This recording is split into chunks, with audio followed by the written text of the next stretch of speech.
سلام كما لهم أبرحون كربان كونكم مدواتنا تكتاتلو لو مدما كم تلمود لتاو زيناتات حيزلكم قريبا لهم فلما قن كنتات زينا نباهم كبل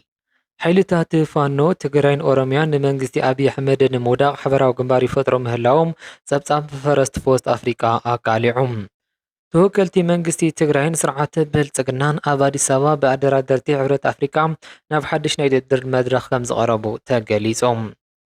ናይ ጀዋር መሐመድን ናይ ባንዳታት ተጋሩ ናይ ፖለቲካ መደብ ኣፈላላይ ጀዋር ንብሔራዊ ረብሓ ኦሮሞ ይከላኸል ባንዳታት ተጋሩ ግን ንፅንተት ገዛ ህዝቦም መሳርሒ ይኾን ኣለዎ ክብል ሓደ ተንታኒ ፖለቲካ ገሊፅዎ ኣሎ። እዚ ጉዳይ ብዝርዝር ሒዝናዮ ኣለና። ስርዓት ብልፅግና ኣብ ልዕሊ ከተማታት ትግራይ ሓድሽ ናይ ድሮ መጥቃዕትን ምህፃም ናይ ስለያ ድሮናትን እናቀሳቐሰ ምህላው ተገሊፆም أمباركس كورات تخاطلتي زياتو من كالوتن زيناتا تحزلكم قريب له اسق احمد درش حبيركم ناكسن حنا عدمكم سبسكرايب داغورهم تخاطلوا نابزر زراتهم كساغركم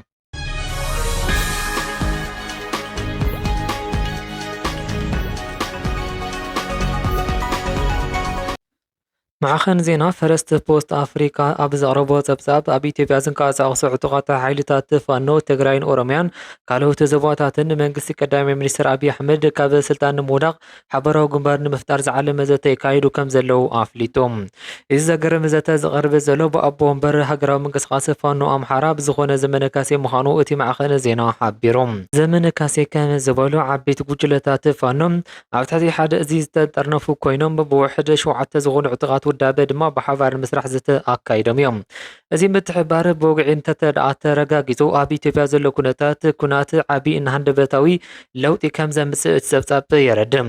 ሓይልታት ፋኖ ትግራይን ካብ 2020 ክሳብ 2022 ኣብ ዝተኻየደ ደማዊ ኩናት ትግራይ ኣብ ዝተፈላለዩ ግንባራት ዝተዋግኡ ናይ ቀደም ፀላእቲ እዮም ዝነበሩ። ሕጂ ግን ኣብ ልዕሊ መንግስቲ ኣብዪ ኣሕመድ ዘለዎም ሓበራዊ ቅርሕንቲ ነዞም ናይ ቀደም ተፃረርቲ ኣብ ሓደ ፖለቲካዊ መስመር ከም ዘምፅኦም ተገሊፆም። ዓበይቲ ጉጅለታት ፋኖ ኣብ ትሕቲ ሓደ እዚ ዝተጠርነፉ ኮይኖም ብውሕዳት ሸውዓተ ዝኾኑ ዕጡቓት ውዳበታት ድማ ብሓባር ንምስራሕ ዝተኣካይዶም። ሓይልታት ፋኖን ትግራይን ኣብ 2013-15 ዝተኻየደ ደማዊ ኩናት ትግራይ ኣብ ዝተፈላለዩ ግንባራት ዝተዋግኡ ናይ ቀደም ተፃረርቲ እንትነበሩ እውን ሕጂ ኣብ ልዕሊ መንግስቲ ኣብዪ ኣሕመድ ዘለዎም ሓበራዊ ቅርሕንቲ ኣብ ሓደ ፖለቲካዊ መስመር ከም ዘምፅኦም ተገሊፆም። እዚ ሓደሽ ምዕባለ ኣብ ትግራይ ዳግማይ ወጥሪ ይርአ ኣብ ዘለሉ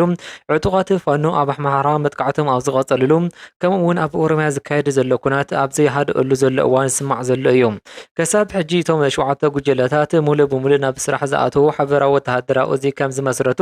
ዘረጋገፀ ብወግዒ ዝወፀ መርትዖ ዘየለ እውን እቲ ብተናፀል ዝካየድ ዝነበረ ጎንፂ ናብ ሓደ ክፅምበር ይጅምር ከም ዘሎ ዘመላኽት ምዃኑ ተሓቢሩ። ብምዃኑ እውን እዚ ብጋዜጠኛ ኣሊሰን ላግሬጅ ዝቐረበ ፀብፃብ ኣብ ኢትዮጵያ ዘሎ ፖለቲካውን ወተሃደራዊ ወጥሪ ናብ ሓድሽ ናይ ሓበራዊ መኸተ ምዕራፍ ይሽረፍ ምህላው ዘመላኽተ ምዕዋለ ምዃኑ ተገሊፁ።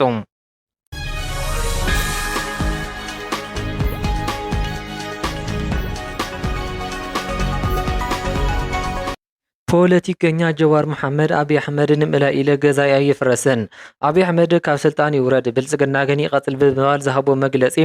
ኣብ መንጎ ብሄራዊ ረብሓ ምሕላውን ፀላኢ መጋበርያ ምዃኑ ዘሎ ዓብዪ ኣፈላላይ ዝሓበረ ሃዋህው ፈጢሩሎ። እዚ ናይ ጀዋር ኣቋም ንሱ ብውልቁ ካብ ኣብዪ ኣሕመድ በደል ይበፅሓኒ እንተበለ እውን እቲ ዘረጋግፅናይ ብሄራዊ ፖለቲካዊ ልዕልና ከይፈረስ ብጥንቃቐ ከም ዝስራሕ ዘርኣየ ተግባር ፈፂሙሎ።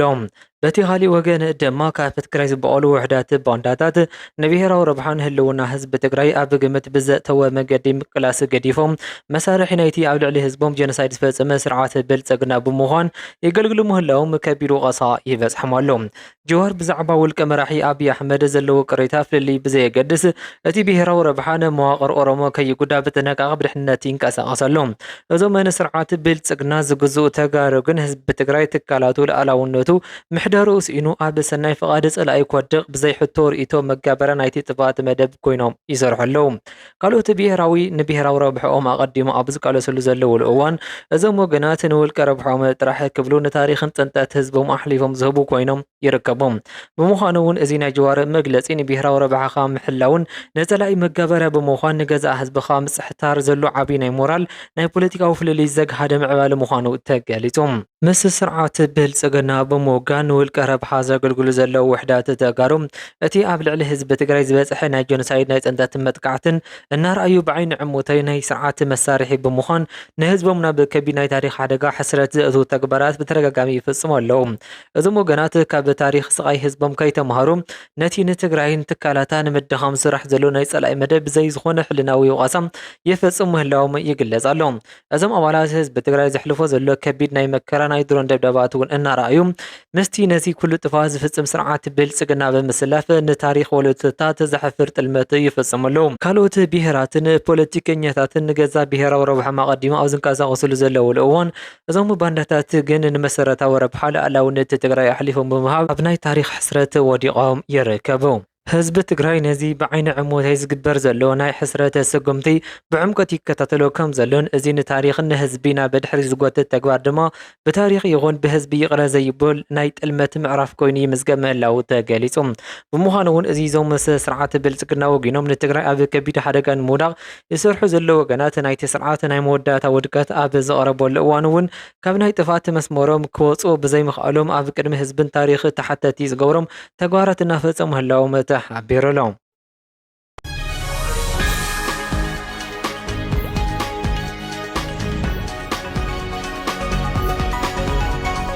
ተወከልቲ መንግስቲ ትግራይ ናብ አዲስ አበባ ብምኻድ ምስ ስርዓት ብልጽግና ብኣደራድርቲ ተወከልቲ ሕብረት ኣፍሪካ ዝምራሕ ናይ ድርድር ዘተ መድረኽ ምጅማሮም ዝሕብሩ ሕብረታታት ይወፁ ኣለዉ እዚ ኣብ ከተማ አዲስ አበባ ዝካየድ ዘሎ ናይ ሰላም መድረኽ ኣብ መንጎ ክልቲኦም ወገናት ዘሎ ዝተሓላለኸ ወተሃደራዊ ፖለቲካዊ ወጥሪ ብዘተ ንምፍታሕ ናይ ዘላቐ ሰላም ንምብፃሕ ዝዓለመ ምዃኑ ተሓቢሮም ልኡኻት መንግስቲ ትግራይ ናብ አዲስ አበባ ብምእታው ምስ ተወከልቲ ስርዓት ብልጽግና ብቐጥታ ገጽ ንገጽ ዝገብርዎ ዘተ ብኣደራድርነት ሕብረት ኣፍሪካ ዝካየደ ዘሎ እዩ ሕብረት ኣፍሪካ ነቲ ኣብ መንጎ ክልቲኦም ወገናት ዘሎ ምፍታት ብሰላማዊ መንገዲ ንምእላይ ውዕል ፕሪቶሪያ ናብ ብምሉእ ተግባራዊ ንምእታው ዝገብሮ ዘሎ ኮይኑ ኣደራድርቲ ፃዕሪ ድማ ኣብዚ ጉዳይ ኣበርቲዖም ይቆፅሉ ኣለዉ እዚ ናይ ኣዲስ ኣበባ ድርድር ኣብ ልዕሊ ሰላማውያን ዜጋታት ዝበፅሕ ዘሎ ናይ ድሮን ደብዳባትን ወተሃደራዊ ምፍጥጣታት ደው ብምባል ናብ ዝተማልአ ሰላም ናይ ተፈናቐልቲ ምምላስን መንገዲ ክኸፈት ይኽእል እዩ ዝብል ተስፋ እናተገበረሉ ይርከብ ብምዃኑ እውን እዚ ብተወከልቲ መንግስቲ ትግራይን ስርዓት ብልጽግናን ኣብ ኣዲስ ኣበባ ብሕብረት ኣፍሪካ ኣቢሉ ዝካየድ ዘሎ ናይ ድርድር ምዕራፍ ኣብቲ ዞባ ዘሎ ኩነታት ናብ ሰላማዊ መንገዲ ክዘር ይኽእል ዶ ኣይኽእልን ዝብል ሕቶ መልሲ ዝሃበ ምዕባለ ምዃኑ ተገሊጹ ብዛዕባ ብመንጎ መንግስቲ ትግራይን ስርዓት ብልጽግና ኣብ ኣዲስ ኣበባ ብሕብረት ኣፍሪካ ኣቢሉ ይካየድ ኣሎ ዝብል ናይ ድርድር ወረታት ብወገን ሚድያታት ብልጽግና ብተደጋጋሚ እናተዘርግሐ ይርከብ እንተኾነ ግን ካብ መንግስቲ ትግራይ ይኹን ካብ ወግዓውያን መራኸቢ ሓፋሻት ትግራይ ክሳብ ሕጂ ዝወፀ ዝኾነ ይኹን መረጋገፂ ወግዓዊ መግለፂ በዘይ ምህላው እቲ ዜና ብብዙሓት ወገናት ብጥርጣረ ብጥንቃቐ ክርአ ጸኒሕሎ ሚድያታት ስርዓት ብልጽግና እቲ ድርድር ይካየድ ከም ዘሎ ብሰፊሑ እናዘርግሑ እንትኾኑ እውን እዚ ስጉምቲ እዚ ንፖለቲካውን ፕሮፓጋንዳዊ ምድንጋር ዝዓለመ ክኸውን ዝኽእል ዕድል ምህላው ይግለጽ ኣሎ ካብ ወገን ትግራይ ዝኾነ ይኹን ወግዓዊ ኣፍልጦ ወይ መግለፂ ብዘይመውፅኡ እቲ ዜና ብሓቂ ኣብ መሬት ዘሎ ዶ ወይስ ናይ ጸላኢ ናይ ምድንጋር ስትራቴጂ ዝብል ሕቶታት ናብ ሕብረተሰብ ይለዓሉ ኣለዉ ህዝቢ ትግራይ ቅድሚ ሕጂ ካብ ዝነበሩ ናይ ፕሮፓጋንዳ ተንኩላት ብምብጋስ ኣብ ወግዒ ማሕበራት ትግራይ ዝወፀ ሓበሬታ ጥራሕ ክጽበይን ብናይ ጸላኢ ወረታት ከይደናገር መተሓሰቢ ይወፅ ኣለዉ ብምዃኑ እውን እዚ ብሚድያታት ብልጽግና ጥራሕ ዝተነፍሐ ናይ ድርድር ወረ ካብ ብቑዓት ሕጋውያን መራኸቢ ሓፋሻት ትግራይ ወግዓዊ መግለፂ ክሳብ ዝወፅእ ብጥርጣረ ዝርአ ናይ ምድንጋር ወፈራ ክኸውን ዝኽእል ዕድል ሰፊሕ ምዃኑ ተሓቢሩሎም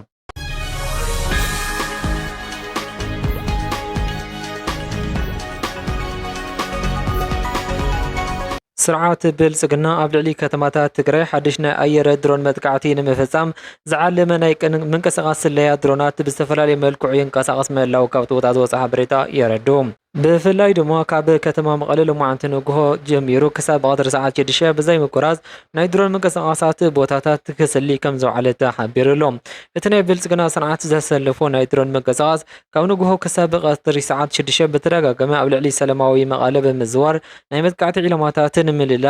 ንምስላይ ፃዕሪ ገይሩሎም እዚ ናይ ድሮን ምዝዋር እቲ ስርዓት ኣብ ልዕሊ ሰላማዊ ዜጋታት ትካላትን ከተማታት ትግራይ ሓድሽ ናይ ድብዳብ ወፍራን ምክያድ ናይ መወዳእታ ምድላዋት እናገበረ ምህላው ዘመ ዘመላኽቶ እዩ